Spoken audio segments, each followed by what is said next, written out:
Hi guys, Coach.S here. Today we're going to be switching it up. Instead of doing a challenge this week, we're going to do a boxing cardio workout. So, to start off with, you're going to be learning 6 different types of punching. You're going to learn jabs, you're going to learn a cross, you're going to learn hooks, left and right, and finally you have a left uppercut and a right uppercut. And I'll go over each one now. So, to start off, in boxing you always try to keep your opponent away with your jab. Your jab is your lead hand, usually your left hand. When you punch, most of your power comes from your hips, not your arms.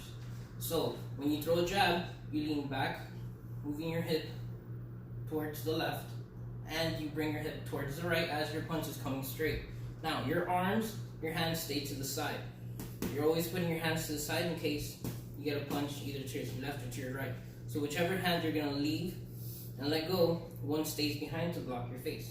So if I'm throwing my jab, I'm going to lean back using my hips, and I'm going to lean forward. And as I start facing and turning towards the opponent, your jab's going to end up facing them. So you're turning your hand, and your glove, your hand is facing that person straight forward. Not to the side, but forward. You're turning your hand as you punch.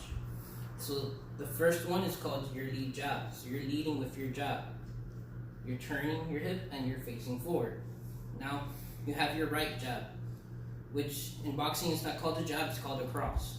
It's a little misleading, but in boxing your right hand is called a cross. So you're going to throw your left, and then your right hand is called your cross. And you're turning your hip as you're punching. And you remember always to turn your hand and keep your hands to the side. So if I throw my cross, I'm keeping my left hand on top to block. And my right hand, my cross, is going that way, and I'm turning forward to let go of my punch. So you have your jab, which is your left, and your cross, which is your right. Now let's go over the hooks. The hooks are usually a way to get your opponent on the side of the face. So you have your left hook, and you have your right hook. Same thing, you're using your hips to guide the punch, and you let go once you're towards the top. So remember, always use your waist, hips, to get power into the punches. So you have your left, so you're just hooking it. That's why it's called a hook. It's not straight like your jab. It's a little, like almost at a 90-degree angle, which you're coming over to the top. Now, so this is your left hook, this is your right hook, and I'll go over now over the uppercuts. The uppercut is a little different. They call it an uppercut because you're coming up from above. Now, usually in boxing, those are your strongest punches and the ones that require the most movement from your hips.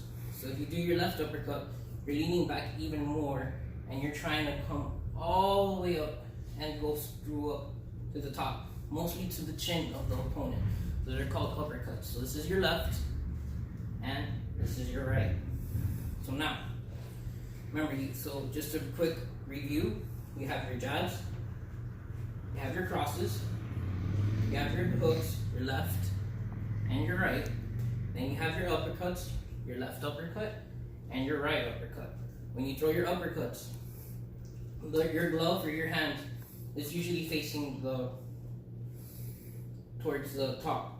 You don't see your fist directly, you're just looking at the top part of your hand. So now, for your exercises, we're going to practice 3 rounds. So we're going to do 20 of each, 20 jabs, 20 squats, and 20 calf raises, just so we can involve a type of cardio workout. So we'll go ahead and begin.